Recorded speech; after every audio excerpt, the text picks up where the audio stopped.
Oke, assalamualaikum warahmatullahi wabarakatuh. Selamat datang di Kokoin Channel, membahas seputar airdrop kembali teman-teman ya. Oke, pada kesempatan kali ini saya mau klarifikasi dulu ya. Dimana pada video sebelumnya saya menginfokan bahwasanya Bybit exchange milik saya itu tidak masuk untuk IDR yang saya depositkan teman-teman ya. By the way, pada hari sebelumnya tanggal 3 Oktober itu sudah masuk ya.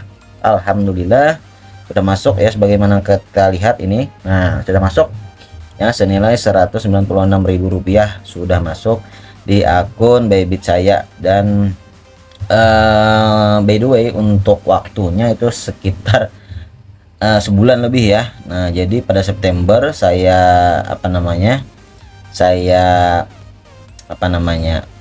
ajukan banding ya. Nah, jadi baru bisa masuk itu sekitar tanggal 3 ya teman-teman ya, untuk asetnya. Nah, itu sih teman-teman untuk konfirmasi saya dulu untuk saat ini. Nanti by the way cara-caranya pada saya sudah coba dibahas pada video sebelumnya tentang kegagalan masuknya deposit Bybit milik saya. Oke, terima kasih. Wassalamualaikum warahmatullahi wabarakatuh.